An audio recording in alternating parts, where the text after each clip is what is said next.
22 September সকাল থেকে বজ্রপাত সহ অঝোরে বৃষ্টি হচ্ছে রাজধানী ঢাকায়। সকাল 5:45টার দিকে শুরু হয়ে 7টা পর্যন্ত মুষলধারে বৃষ্টি হয়েছে। এতে ঢাকার বেশিরভাগ রাস্তায় পানি জমে গেছে। পথচারীরা পড়েছেন ভোগান্তিতে। আবহাওয়া অধিদপ্তর জানিয়েছে 21 সেপ্টেম্বর দিবাগত রাত 12টা থেকে 22 সেপ্টেম্বর সকাল 6টা পর্যন্ত 34 মিলিমিটার বৃষ্টি হয়েছে রাজধানীতে।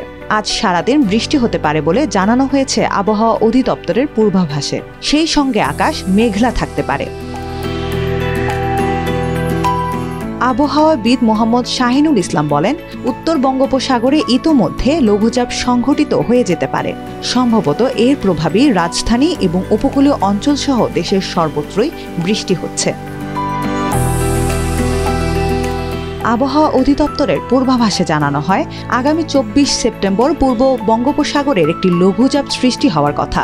3 দিনের ব্যবধানে দুটি লঘুচাপ সৃষ্টি অস্বাভাবিক না হলেও এর প্রভাবে উপকূলীয় অঞ্চলে ঝড়ো বাতাস এবং বৃষ্টি বেড়ে যেতে পারে। গত কয়েকদিন ধরে রাজধানী সহ দেশের বিভিন্ন জায়গায় ছিল প্রচণ্ড ভ্যাপসা গরম। 20 ও 21 সেপ্টেম্বর ঢাকার আকাশ ছিল ঘোলাটে।